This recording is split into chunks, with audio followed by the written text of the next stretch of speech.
Hello everyone गोदान मोनसे आङो आपडेट लानानै फैलायबाय दुलाराय बर' फरायसा आफादनि मान होनो गोनां आफादगिरि दिपेन बर' सारा बावैसो सान सिगां दुलाराय बर' फरायसा आफादखौहाय नागारनानै बिथाङा थोंजोङै इउपिपिएल राजनिति दोलोआवहाय जयनिं जाहैबाय। दा बिनि माखासे गुवारै खेवफोरथि होदों अमर सिंह ब्रह्म सारा। दा बिथाङा सिगांनिफ्रायनो नोजोर होबोनाय आरो बयबो रायजो राजाफ्रा नुबोबाय थानायखौहाय बिथाङा दिनै फकासाव लाबोदों। दा बे बाथ्राफोरा नोंथांनि थाखाय बेसेबां एक्सेप्टेबल रायजोफोर नायनानैहाय कमेन्ट सेक्सनाव फोरमायहरोब्लानो जाबाय। जोबोद गोजाम थांनाय 7-8 बोसोरनिफ्रायनो बिथाङा जदिअबा एबसुनि आफादगिरि जादोंमोनब्लाबो बिथाङा माने सिं आरो सा मोननैयावबो बिथाङा मालाबा इउपिपिएलनि मालाबा बिजेपिनि जानानै गोबां खामानि बिथाङा मावखादों। बिजेपि हान्जायावबो बिथाङा बहुद मोजां इमप्रेसन दं।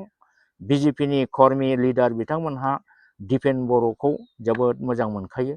इउपिपिएलनाथ' बियो इउपिपिएलनि जानानैनो बहुद खामानि मावबोखानाय, इउपिपिएलनो भट बिनानै होग्रा बिथाङा। गतिके बेखौ दिनैसो इउपिपिएल जादों होननानै बुङोब्ला बेयो गोरोन्थि। बेयो फुराना 7-8 बोसोर आगोलनिफ्रायनो इउपिपिएलजों बिराद मोजां जड़ित। दा दिपेन बर'आ इउपिपिएलआव हाबनानै एमएलए इलेक्सन गेलेनो नागिरनाय बाहायबो आं सान्दों हयथ' जोंनि आसामनि गिबि मन्त्रि चाणक्य, आसामनि चाणक्य, दानि जुगनि चाणक्य होननानै जायखौ मिथियो, बिथांनि गोबां मोनसे बेवहाय षड़यन्त्र बा खैसार थानो हागौ। दिनै बे खैसारखौ आरो जों नुबावो। दिनै इउपिपिएल पार्टिया हां जोबखाबायमोन, जोबस्रांखानाय लामायाव फैबायमोन। दा जोबस्रांखानायखौ हां जोबहां अबस्थायाव जोंनि मानव गेदेर गिबि मन्त्रि बिथाङा दिनै रायजो सभायाव प्रमद बर' बिथांखौ एमपि दैथायहरनाया बे इउपिपिएलनो अक्सिजेन होनाय जादों। बे अक्सिजेनखौ मानो बियो होदों? बेहायबो निस्सय बिथाङा गोथौ राजनिति खैसार निस्सय खालामदों। मानो होननानै बुङोब्ला थांनाय बिटिसि इलेक्सनाव हाग्रामा महिलारिया गासिबो हान्जाखौ फेजेनजोबनानै 28 जन एमसिएलए देरहाहोनानै दिनै ग्रोम ग्रोम गभर्नमेन्ट दानो हादों। बिपिएफआ 28 जन केन्डिडेट देरहानायाव जोंनि गिबि मन्त्रि डक्टर शर्माया मालाबाबो निस्सय गोजोननो हायाखै। बेनि सिङाव सिं बिराद खुद्रिदों, खामग्लिदों गोसोआ। आरो बिथाङा सिं समाय लादों जानो हागौ जे हाग्रामा महिलारिखौ आं आरोबाव खेबसे बाग्राय होनानै नायगोन। आरो नंखायनो दानिफ्रायनो बिथाङा प्रस्तुति लानानै प्रमद बर'खौ इउपिपिएलनिब्लाबो बिथाङा रायजो सभायाव एमपि दैथायहरनानै दिपेन बर'खौ इउपिपिएलआव सोनानै इउपिपिएलनिफ्राय देरहाहोनानै नेक्स्टआव बेनोबो माबा मोनसे मोजां बिबान होनानै इउपिपिएलखौ फोजाखांफिननानै इउपिपिएलनि दारै हाग्रामा महिलारि बिपिएफखौ फोजोबस्रांनायनि बेहा मोनसे मोजां माने खैसार बिथाङा दानिफ्रायनो जुरिजेनबाय, आं बेखौ सानो। दा बेनिखायनो आं बुंनो सानो हाग्रामा महिलारि बिथाङा गिबि मन्त्रि हिमन्त बिश्व शर्मानि सायाव टटेलि फोथायजोबनो मालाबाबो नाङा। साबधान जानांगोन, बिराद साबधान। बिनि राजनितिक खैसारखौ माने बिथाङा बिराद मोजाङै नोजोर होनो हानांगोन। नङाब्ला माने माबे समाव माला बियो माने बाग्राय होगोन बेखौ बुंस'नो हाया। मानोना बिथाङा थांनाय बाराव 28 जन देरहानायनि सायाव बिराद खुद्रिनानै निस्सय दङ। बिथाङा बे खुद्रिनायनि दारै हाग्रामाखौ सायाव मोजांबाबो सिङाव मालाबा खेबसेबाव आरो गोग्गोमै बाग्राय होनायनि बे निस्सय फाव फान्दायगोन। बेखौ जोंहा हाग्रामा महिलारि सार बिथाङा मोजाङै एसे हुसियार सांग्रां आरो बिपिएफनि जेसेबां पिएमबिनि दैदेनगिरि दं बिथांमोनहा नोजोर होनाया मोजां। दिनै आङो माखासे केन्डिडेटफोरनि सायाव आंनि एसे मतामतखौ होनो सानदों।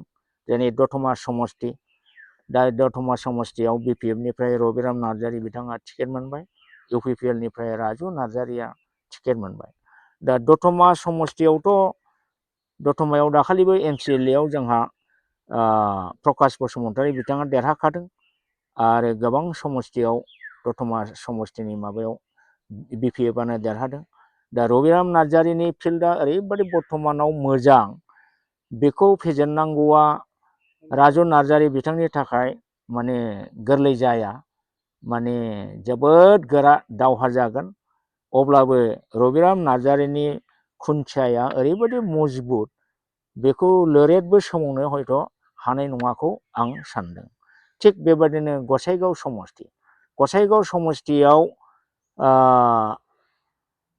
गसाइगाव समस्तियावबो सभाराम बसुमतारी XEM बिथाङा जोबोद माने जाफुंसार सासे लिडार। दा बिथाङानि फिल्डआ बिराद मोजां आरो सभाराम बसुमतारी बिथांखौ देरहागोन बे बिराद सियर। दा सभारामनि एगेन्स्टै जोंनि मानव गेदेर थांनाय रुंसारि अमृतलाल बसुमतारीनि फिसाला सोरबा एथम होननाया गसंदों, बिथाङा इसेबां इमेज गैया। दा बे हिसाबै सभाराम बसुमतारीया जे देरहागोन बे बिराद सियर जादों। दा आं बारा गोलावखौ बुंनो थांला। उदालगुरि समस्तियाव दिपेन बर' बिथांजों मानगोनां रिहन दैमारि बिथांजों जुद्धआ गोरा जागोन। नाथाय फिल्ड स्टाडि मथे रिहन दैमारियानो देरहासारनायनि मालाखौ गाननो हागोन, आं बेखौ नुहुरदों। दा बारा गोलावखौ आं बुंनो लुबैला। गुबुन गुबुन समस्तियावबो बिदिनो गोबां माने केन्डिडेटफोर दा नमिनेसन होगोन बा होगासिनो दङ। दा जोंनि खाथि खालानि माखासे MLA समस्तिनि बाथ्राखौल' आं बुंबाय। क'क्राझाराव शिउलि महिलारि बायद'आ गोबां भटआव देरहागोन।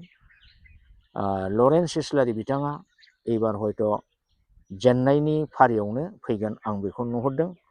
खारन थांनाय बाराव जुदि केन्डिडेटखौ जों BPFना जुदि गोदान होयोमोनब्ला लरेन्सआ थांनाय बारावनो जेनखायोमोन। दा आंनि सुंद' थौले मेलेमजों आङो साननानै बिजिरनानै बेखिनि बाथ्राखौनो रायजोफोरनि सिगाङाव फोरमायनाय जाबाय। गोजोन्थों।